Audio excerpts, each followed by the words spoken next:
Well, tomorrow is the release of book 2 in my Case Younger series. How does it Yeah, it's feel to exciting, man. release the second book? You know what? It makes me a little nervous, because the first one was received so well, and the reviews are great. It's already been optioned by Lifelike Entertainment in Hollywood. They're turning it into a screenplay. Yeah, let's talk about that news.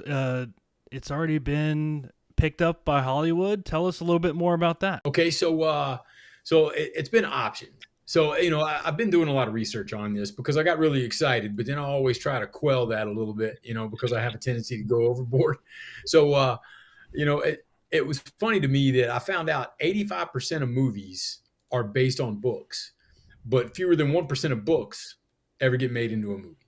So the you can get optioned, like I am now, and that's fantastic. But it doesn't mean necessarily that screenplay that they're turning your book into is going to get sold to Hollywood, and somebody's going to think that the story's compelling enough to turn it into a movie. How did it fall in his hands again? Okay, so years ago, I was on a television show on the History Channel called Top Shot, and I became good friends with a couple of the field producers, the guys that used to just like set us up on the hill behind the house and interview us and ask us questions about the challenges or whatever.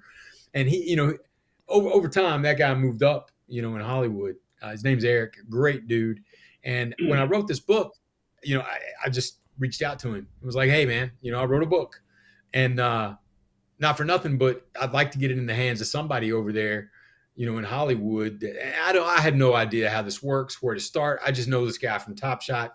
So, I told him, hey, let me put this in somebody's hands to see if it could be possibly, cinematic, turned into a movie or a streaming show or something.